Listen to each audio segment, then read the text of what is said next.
Hello everyone, welcome back to AS NEET. तो आज के वीडियो में अपन डिस्कस करेंगे री नीट के चांसेस बहुत ज़्यादा इंक्रीज हो गए हैं। हो सकता है आप में से बहुत से स्टूडेंट को ये बात अच्छी नहीं लगेगी, लेकिन जो है उसके फैक्ट के ऊपर बात करना बहुत ज़्यादा ज़रूरी है, क्योंकि अभी हाल ही में यानी कि अभी कल की बात करें 19 जून को जो यूजीसी नेट की एग्ज़ाम है उसको कैंसिल कर दिया गया है। इंटरेस्टिंग बात यह है कि एनटीए ही उस एग्ज़ाम को कंडक्ट करवाता है और अब उसके लिए सीबीआई की जांच भी स्टार्ट हो चुकी है कि क्या गड़बड़ी हुई है और इसको क्यों कैंसिल कर दिया गया है। इससे नीट के ऊपर क्या इफेक्ट होगा, क्या रीनीट होने के चांसेस इंक्रीज हो गए हैं या फिर नहीं, उसके बारे में अपन बात करेंगे। आपके सजेशन भी मुझे देना, पहले आप ये वीडियो कंप्लीट देखना, उसके बाद में आप अपने सजेशन, अपना पॉइंट ऑफ व्यू भी मुझे कमेंट सेक्शन में जरूर बताना, जिससे कि क्लैरिटी रहे आपके साथ भी और मेरे साथ भी। क्योंकि मैं इस तरीके के वीडियोस अपलोड अब नहीं कर रहा हूं, आपको सिर्फ गाइड करने के वीडियोस में डाल रहा हूं कि किस तरीके से मेडिकल कॉलेज में आपको एडमिशन मिल सकता है। बहुत से पेरेंट्स स्टूडेंट के मैसेजेस भी आ रहे हैं जिनको मैं रिप्लाई कर रहा हूं। इस वीडियो में भी आप मुझे अपनी राय बता सकते हो, क्योंकि इन्फॉर्मेशन देना मेरा काम है, तो मैं आपको सारी चीज़ें कवर करूंगा जो कि अपने फील्ड से रिलेटेड है। तो लाइक और सब्सक्राइब जरूर करना, पहले वीडियो को ध्यान से जरूर सुनना, ये आपसे रिक्वेस्ट है। तो चलो स्टार्ट करते हैं वीडियो। लाइक और सब्सक्राइब जरूर करना, ये मेरी आपसे रिक्वेस्ट है।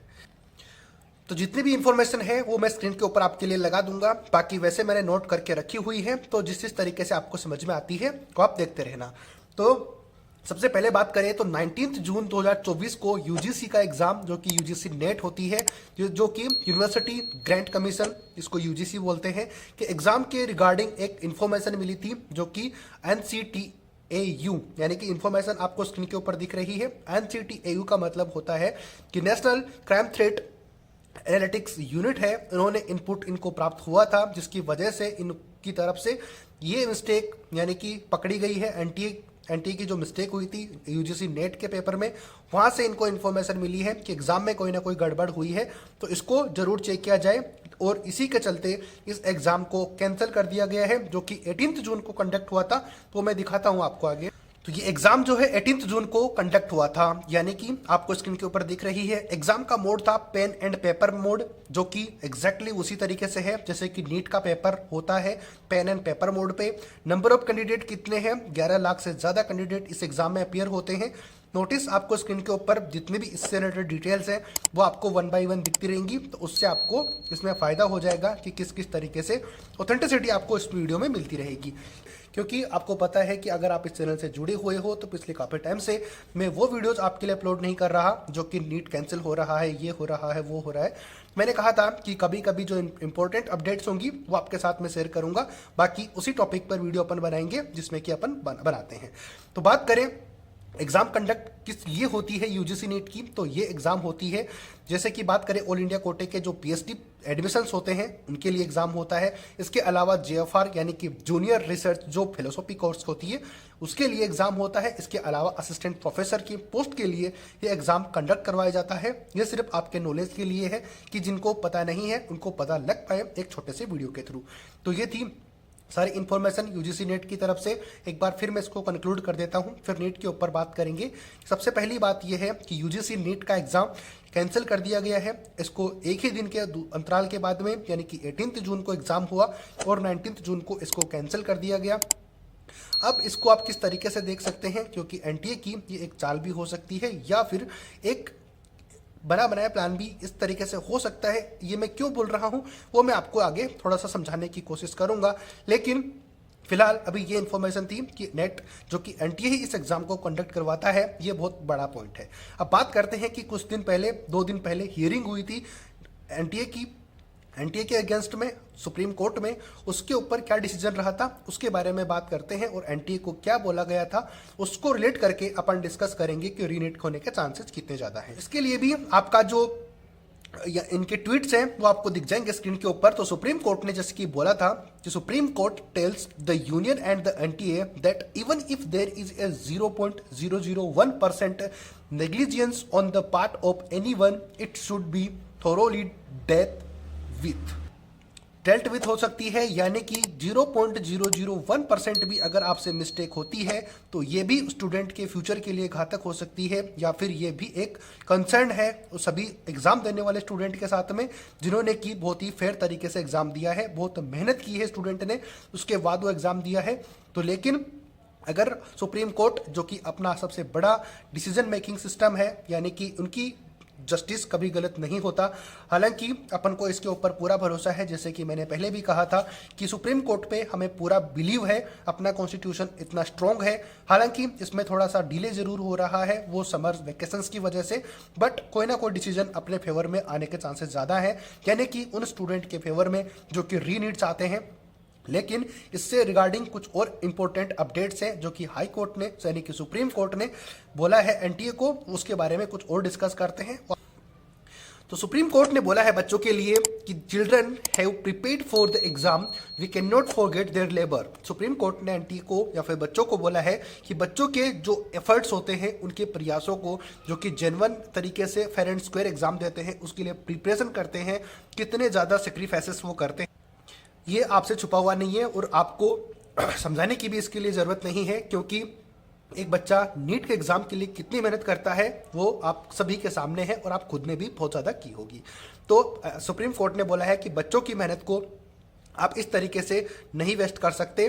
नेक्स्ट बात करो, उन्होंने एग्जाम्पल दिया कि imagine a person who has played fraud on the system becomes a doctor, he is more deleterious to the society। तो यानी कि कोई अगर फ्रॉड तरीके से डॉक्टर बनता है तो वो सोसाइटी के लिए क्या ही फायदा देगा, या फिर सोसाइटी में इसका कोई नुकसान ही होगा, फायदा तो कोई होने से रहा, क्योंकि वो स्टार्ट ही वहाँ से करता है जहाँ पर फ्रॉड हुआ है। यानी कि आपको देख लो कि किसी मकान की नींव ही अगर कमज़ोर है तो उसके ऊपर 10 बिल्डिंग बनाने से भी क्या फ़ायदा, क्योंकि वो तो कभी ना कभी या फिर बहुत जल्दी गिर ही जाएगी। तो ये सुप्रीम कोर्ट ने बोला है। कुछ और पॉइंट्स उन्होंने बोले हैं वो भी मैं आपके साथ में डिस्कस कर लेता हूं, क्योंकि ये सुप्रीम कोर्ट के पॉइंट्स हैं जो कि एनटीए को उन्होंने बोले हैं।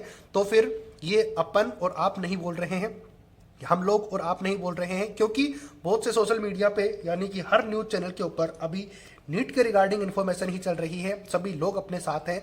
सुप्रीम कोर्ट ने भी जितनी बातें बोली हैं अपने फेवर में है, यानी कि जो रीनीट चाहते हैं उनके फेवर में है।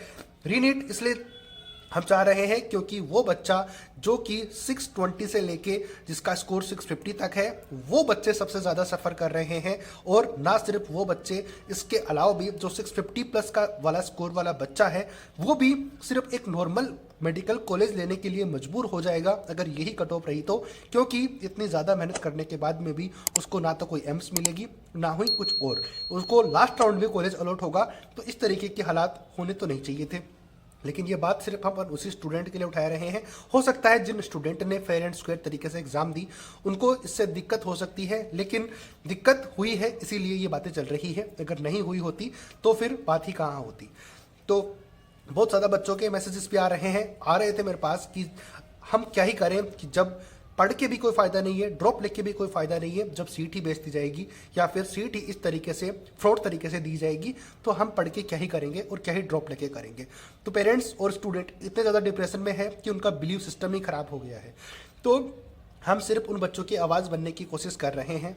उसके अलावा एनटीए को सुप्रीम कोर्ट ने बोला है कि as a agency which is conducting the examination, यानी कि कोई एजेंसी है, अगर आपको वो एग्ज़ाम करवा रहे हैं, यू मस्ट एक्ट फेयर। तो आपको कम से कम फैक्ट के लिए, यानी कि फैक्ट जो भी है उसके लिए फेयर होना चाहिए। If there is a mistake से यस, अगर आपसे कोई मिस्टेक हुई है तो आप हाँ बोल दिए, आप बोल सकते हो कि दिस इज द मिस्टेक, यानी कि ये हमसे मिस्टेक हुई है and this is the action we are going to take. तो यानी कि ये एक्शन है जो कि हम लेने जा रहे हैं।